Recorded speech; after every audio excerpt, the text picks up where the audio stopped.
اعوذ باللہ من الشیطان الرجیم بسم اللہ الرحمن الرحیم نحمدہ ونصلی علی رسولہ الکریم وعلی عباد اللہ الصالحین الحمد للہ رب العالمین۔ قال اللہ تعالی فی القرآن المجید والفرقان الحمید یا ایھا الذین آمنوا قوا انفسکم واہلیکم نارا۔ اے لوگو جو ایمان لائے ہو، اپنے آپ کو اور اپنے اہل و عیال کو، اپنے بال بچوں کو جہنم کی آگ سے بچاؤ۔ رمضان فیملی کوئز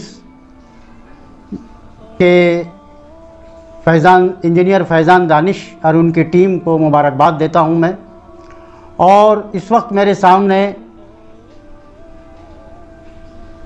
یہ جو مسلم فیملیز ہیں جس میں ماں باپ بھی ہیں، بچے بھی ہیں، بیٹیاں بھی ہیں، اساتذہ بھی ہیں جن کے بچے اس مقابلے میں حصہ لے رہے ہیں، میں ان سب کو اسلامک گریٹنگ کے مطابق السلام علیکم ورحمۃ اللہ وبرکاتہ، اور میں آپ تمام کو مبارکباد دیتا ہوں کہ آپ یہ تمام فیملیز جو اس میں حصہ لے رہے ہیں اور بڑھ چڑھ کر جوش و خروش کے ساتھ اس میں آگے بڑھ رہے ہیں، میں ان سب کو مبارکباد دیتا ہوں۔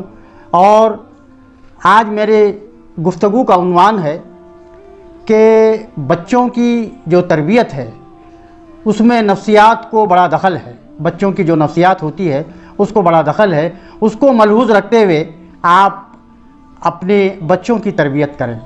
اور میں بہت ہی ٹپس کے شکل میں والدین کے خدمت میں چند اہم باتیں پیش کرنا چاہتا ہوں، میں چاہوں گا کہ وہ بڑے غور سے اور بڑے دھیان سے سنیں۔ 3 نکات پر میں اپنی گفتگو کروں گا۔ پہلے یہ کہ بچوں کی تربیت کے لیے احتیاطی تدابیر کیا ہونی چاہیے۔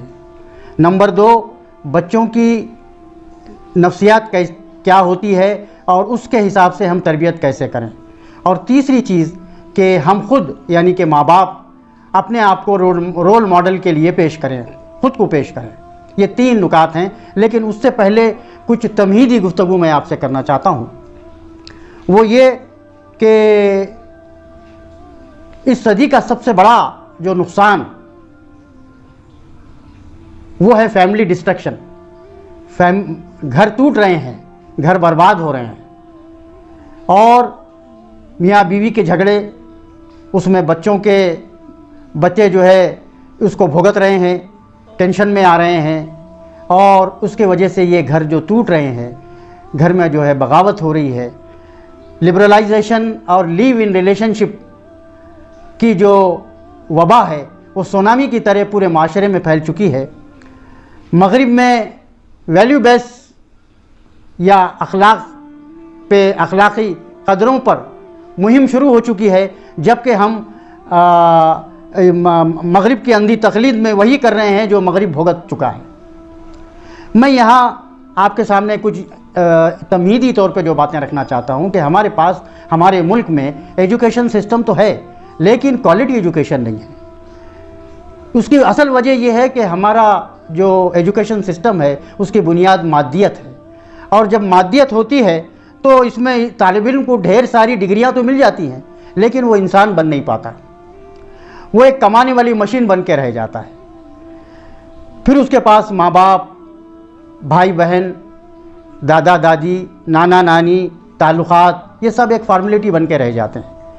اس کی اصل وجہ یہ ہے کہ یہ جو مورل ویلیوز ہیں، یہ اخلاقی قدریں ہیں اور کیریکٹر ہے، وہ اس میں جو ہے ڈیولپ ہو نہیں پاتا۔ APJ عبد الکلام نے اپنے ایک طلباء سے اور اساتذہ سے خطاب کرتے ہوئے ایک موقع پہ کہا تھا کہ teaching is a noble profession that shapes calibre, character and the future of an individual. If people recognize me, remember me as a good teacher, it will be a great honor for me. یعنی تدریس کا کام، پڑھانے کا کام اتنا عظیم ہے، اتنا Nobel ہے، جس میں کہ ہم بچوں کا جو کیلیبر کیریکٹر ڈیولپ ہوتا ہے اور وہ اپنے فیوچر میں کیا کرنا چاہتا ہے، کیسا انسان بننا چاہتا ہے، وہ جو ہے سمجھ پاتا ہے۔ اور اگر عبدالکلام یہ کہتے ہیں کہ اگر مجھے لوگ ایک ایسا ٹیچر جس نے یہ سب چیزیں پیدا کی ہیں اس حیثیت سے اگر مجھے یاد کریں تو یہ میرے لیے بہت بڑا آنر ہوگا، یہ بہت بڑی بات ہوگی۔ تو میرے محترم والدین، پیارے بچوں، محترم اساتذہ، آپ اس بات کو اچھی طرح سمجھیے کہ یہ جو تربیت ہے، ہمارے پاس صرف تعلیم ہے، تربیت نہیں ہے۔ تربیت ایک الگ چیز ہے، اور ہمارے اساتذہ، میں ان کے خدمت میں صرف ایک ٹپ بطور نصیحت کے رکھنا چاہتا ہوں۔ ہمارے اساتذہ، مسلم اساتذہ، اس بات کو ذہن میں رکھیں کہ ان کے پاس جو طالب علم ہیں جن کو انہیں پڑھانا ہے، چاہے وہ گورنمنٹ اسکول ہو، چاہے پرائیویٹ اسکول ہو، یا ان کے اپنے گھر کے بچے ہوں، ان کے ذہن میں ایک ہی بات بہت ہی واضح طور پہ رہے کہ یہ بچے اللہ کی طرف سے امانت ہے جو مجھے تفویض کیے گئے ہیں۔ میری ذمہ داری ہے کہ میں ان کی بہترین تعلیم و تربیت سے ان کو سنواروں، ان کو جو ہے بہترین انسان بناؤں، کیونکہ آخرت میں اللہ کے سامنے مجھے جواب دہ ہونا ہے، میں اکاؤنٹیبل ہوں، مجھے جواب دینا ہے کہ مجھے جو ہے یہ ذمہ داری دی گئی تھی، میں نے اس کو کہاں تک نبھایا۔ بس اگر وہ اس بات کو سمجھیں تو میں سمجھتا ہوں کہ تمام اساتذہ یہ بات کو ذہن میں رکھتے ہوئے اگر اپنے کلاس روم میں بچوں کے ساتھ پیار و محبت سے ان کی تربیت کریں تو کوئی عجب نہیں کہ یہی بچے ان کے لیے زاد راہ ثابت ہوں گے، ان کے لیے صدقہ جاریہ ثابت ہوں گے۔ اب میں ان 3 نکات پر آتا ہوں کہ ہم کو جو ہے یہ جو تربیت ہے، یہ تربیت کو بھی سمجھنے کی ضرورت ہے، جس کو اسلام نے تزکیہ کہا ہے۔ سورہ شمس کی آیت نمبر 9 اور 10 میں اللہ تعالیٰ کا ارشاد ہے کہ قد افلح من زکاہا وقد خاب من دساہا، کامیاب ہوا وہ شخص جس نے اپنی شخصیت کو سنوارا، اور ناکام ہوا وہ شخص جس نے اپنی اس شخصیت کو دبا دیا، وہ ناکام ہو گیا۔ تو یہاں قرآن ہم کو تربیت تزکیے کے معنوں میں، جو کہ بہت وسیع معنی ہیں اس معنوں میں ہم کو سمجھاتا ہے۔ تربیت اصل میں بہت ہی محدود معنی میں ہے، لیکن تزکیہ بہت وسیع معنی میں ہے، جس میں ایک شخص کی، ایک آدمی کی ملٹی ڈائمینشنل پرسنالٹی ڈیولپ ہوتی ہے، ہر اینگل سے، اس کے مادی اعتبار سے بھی، اس کے روحانی اعتبار سے بھی، تمام زندگی کے جتنے شعبے ہیں ان تمام پہلوؤں سے اس کی شخصیت کا ارتقاء ہوتا ہے، اور اس کا نام تزکیہ ہے۔ اور پھر قرآن ہمیں یہ بھی بتاتا ہے کہ انبیاء کے بعثت کا جو مقصد ہے وہ بھی جو ہے تزکیہ ہی ہے۔ تو ہم کو یہ بات ذہن میں رکھنا چاہیے کہ ہمارا یعنی انسانی جو جسم ہے، انسان وہ جو ہے مرکب ہے، مادی جسم جو مٹی سے بنا ہوا ہے، جس کی فطرت پست ہے، اور دوسرا ہے روحانی جسم جس کا تعلق آسمانوں سے ہے، جو ملکوتی ہے۔ اسلام نے دونوں اجزاء کی تربیت کا نظام ہمیں دیا ہے۔ اب ہم یہ جاننے کی کوشش کریں گے کہ تربیت کیا ہے۔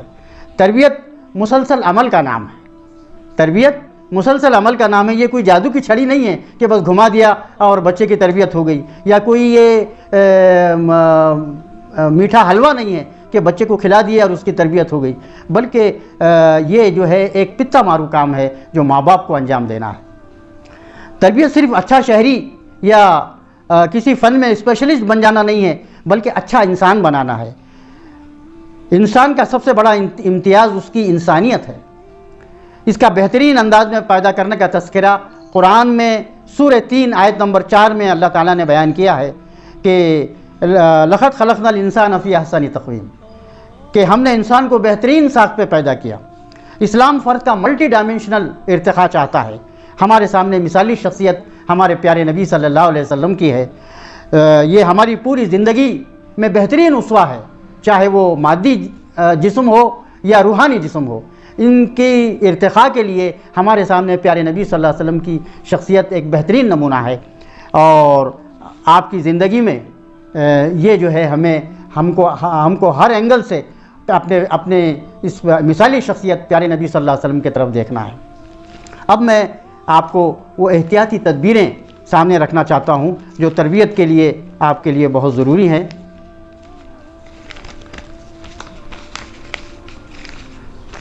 محترم والدین، میں 3 نکات جس پر آپ کے سامنے بات کرنا چاہ رہا ہوں کہ احتیاطی تدبیریں اختیار کریں آپ بچوں کی تربیت کے لیے۔ دوسری چیز ہے کہ بچوں کو نفسیات کو سمجھیں، اور تیسری چیز یہ کہ خود کو رول ماڈل بنا کر پیش کریں، کیونکہ بچے اگر کوئی کسی کو رول ماڈل سمجھتے ہیں تو اپنے ماں باپ کو، کیونکہ شروع سے وہ رات اور دن 24 گھنٹے اپنے ماں باپ ہی کو دیکھتے ہیں، وہ جیسا کرتے ہیں اس کی نقل کرنے کی بچے جو ہے کوشش کرتے ہیں۔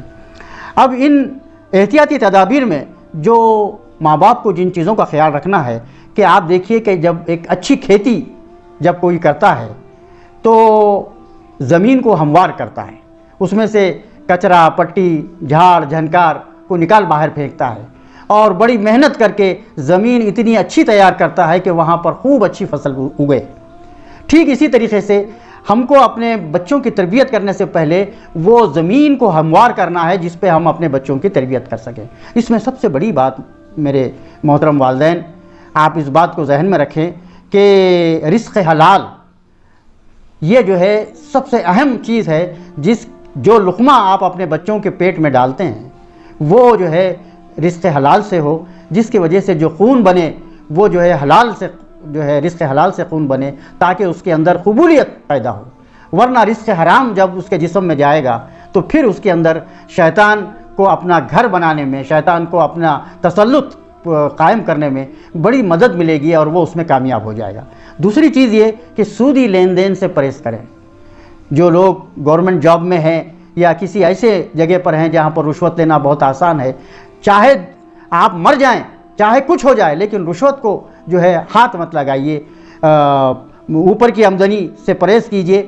اور یہ جو ہے بہت اہم چیز ہے جو میں آپ کے خدمت میں یہ بات پیش کر رہا ہوں۔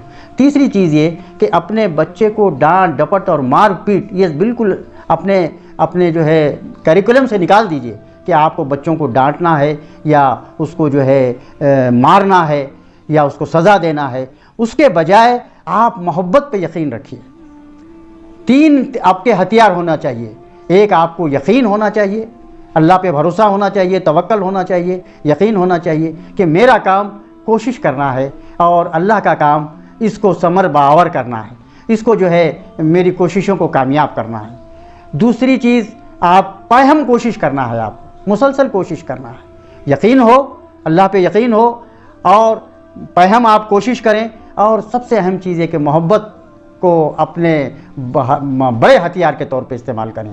اسی کو علامہ اقبال نے جو بات کہی تھی کہ یقین محکم عمل پہ ہم محبت فاتح عالم، یقین محکم عمل پہ ہم محبت فاتح عالم، جہاد زندگانی میں یہ ہیں مردوں کی شمشیریں۔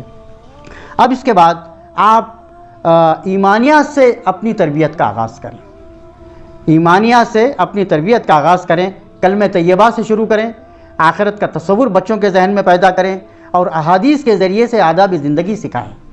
آپ کو آداب زندگی نام کی ایک کتاب ہے مولانا یوسف اصلاحی صاحب کی، اس کتاب کو پیش نظر رکھیں اور اس میں جو احادیث دیے گئے ہیں اور جو مختلف آداب دیے گئے ہیں، اپنے ماں کا احترام کرنا، باپ کا احترام کرنا، بھائی بہنوں کا احترام کرنا، بڑوں کا ادب و احترام کرنا، چھوٹوں سے پیار کرنا، مہمانوں کا ادب و احترام کرنا، پڑوسیوں کا کرنا، یہ تمام چیزیں آداب زندگی میں تفصیل کے ساتھ دیے گئی ہیں اور احادیث کے ساتھ دیے گئی ہیں۔ تو آپ اس کتاب کا استعمال کریں اور اپنے بچوں کو احادیث کے ذریعے سے آداب زندگی سکھائیں۔ اور پھر ایک اور اہم بات احتیاطی تدبیر میں کہ گھر کے اندر میاں بیوی یعنی بچوں کے ماں باپ کی خوشگوار زندگی ہو۔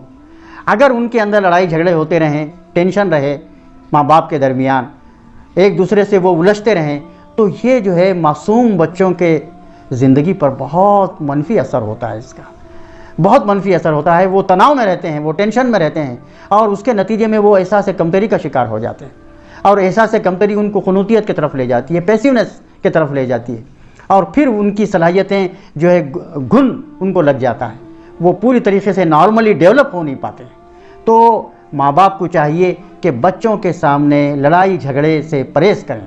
جو میاں بیوی کے لڑائی جھگڑے ہوتے ہیں جس کو بھگتنا پڑتا ہے، بچوں کو، اولاد کو بھگتنا پڑتا ہے، تو اگر وہ چاہتے ہیں کہ اپنے بچے وہ ان کے لیے جو ان کے آنکھوں کا ٹھنڈک بنے، ان کے آنکھوں کا جو ہے نور بنے اور ان کے لیے آخرت میں صدقہ جاریہ بنے، تو اس کے لیے ان کو چاہیے کہ اپنی ضد، اپنی انا کو بازو رکھیں، میاں بیوی آپس میں نہ جھگڑیں ان کے سامنے، کیونکہ بچے جو ہے اپنے ماں باپ کو خوش دیکھنا چاہتے ہیں، بچے اپنے ماں باپ کو ہنستے کھیلتے دیکھنا چاہتے ہیں۔ تو جب وہ ماں باپ ہنستے کھیلتے ہیں، خوش رہتے ہیں ایک دوسرے سے، ان کا بہت پازیٹیو ایفیکٹ بچوں پر ہوتا ہے۔ یہ اور آخری چیز احتیاطی تدبیر کے اس ضمن میں مجھے کہنا ہے وہ یہ ہے کہ اللہ سے دعا کریں اپنے بچوں کے لیے۔ رات کو تہجد میں اٹھیں، آخری پہر اپنے مالک کے سامنے ذکر کے بعد اللہ کے پاس گڑ گڑائیں کہ اے اللہ میرے بچوں کو نیک اور صالح بنا، پرہیزگاروں کا امام بنا، اقامت دین کا داعی بنا اور اسلامی تہذیب کا نمونہ بنا، شرم و حیا کے پیکر بنا۔ اے اللہ میں چاہتا ہوں کہ میرا بچہ آخرت میں بھی کامیاب ہو اور دنیا میں بھی کامیاب ہو اور آخرت میں بھی کامیاب ہو۔ جب تک آپ دعا نہیں، کیونکہ ماں باپ کی دعا بچوں کے لیے تیر بہدف ہوتی ہے۔ اللہ تعالیٰ کو سب سے بہترین چیز مانگنا ہے۔ آپ مانگتے مانگتے تھک جائیں گے، اللہ دیتے دیتے نہیں تھکیں گا۔ اللہ ایک حدیث میں آتا ہے کہ اللہ بہت ناراض ہوتا ہے ان بندوں سے جو اللہ سے مانگتے نہیں ہیں۔ تو جب آپ ہر چیز اللہ سے مانگتے ہیں اور آپ کو معلوم ہے کہ دینے والا اللہ ہی ہے، تو پھر اللہ کے سامنے گڑ گڑائیے اپنے بچوں کے لیے۔ اگر کوئی غلط عادت اس کے بچے میں پرورش پا رہی ہے، آپ اللہ کے سامنے ہاتھ پھیلائیے کہ اللہ اس کی یہ عادت چھوٹ جائے، اے اللہ اس کی یہ عادت چھوٹ جائے، یقیناً اس کی عادت چھوٹ جائے گی۔ اب میں بچوں کے نفسیات پہ چند باتیں آپ کے سامنے رکھنا چاہتا ہوں۔ اس میں سے پہلی بات یہ کہ بچے بہت سینسیٹیو ہوتے ہیں، بہت حساس ہوتے ہیں۔ ان کو انسیکیور فیل مت ہونے دیجیے۔ ان کو ایسا لگے کہ کوئی ہے جو ہم کو ہمارے اس جذباتیت کو سہارا دینے کے لیے، ہم کو گلے لگانے کے لیے کوئی تیار ہے۔ دوسری چیز یہ کہ بچوں کی عزت نفس بہت اسٹرانگ ہوتی ہے، سیلف ریسپیکٹ، اس کا خیال کیجیے۔ اگر آپ نے سیلف ریسپیکٹ کا خیال نہیں کیا اور ان کی غلطی پر سب کے سامنے ذلیل کیا، وہ سب سے بڑا گھاتک نقصان آپ محسوس کریں گے اس کا۔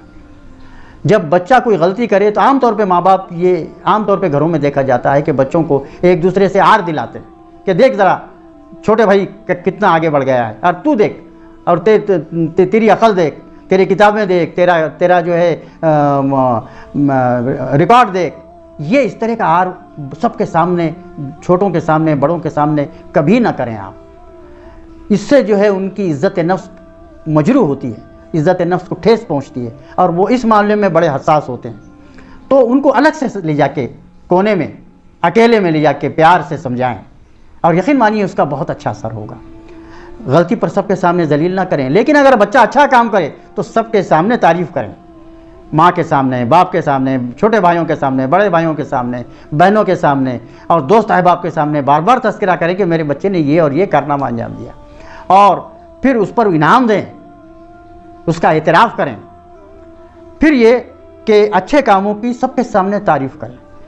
گھر میں جزا اور سزا کا سسٹم بنائیں۔ آخرت کا جو نظام ہے جزا اور سزا کا، ویسا ہی گھر میں سب بچوں کو بٹھائیں، ماں باپ بھی بیٹھیں، بھائی بہنیں بھی بیٹھیں، ان کے سامنے آپ یہ کہیں کہ دیکھو بچوں، یہ اس گھر میں جو قانون چلے گا وہ نہ تمہارا چلے گا نہ میرا چلے گا، بلکہ اللہ کا قانون چلے گا، اور اگر آپ اچھے کام کرتے ہیں تو ہم آپ کو انعام دیں گے، آپ کو شاباشی دیں گے، آپ کی تعریف کریں گے، اور اگر آپ غلط کام کرتے ہیں تو ہم آپ کو سزا دیں گے، اور سزا جو ہے یعنی مار پیٹ کے علاوہ جتنی دوسری سزائیں ہو سکتی ہیں وہ دیں گے۔ سبسکرائب کیجئے اس چینل کو اور بیل آئیکن کے بٹن کو دبائیے لیٹسٹ ویڈیو سب سے پہلے دیکھنے کے لیے۔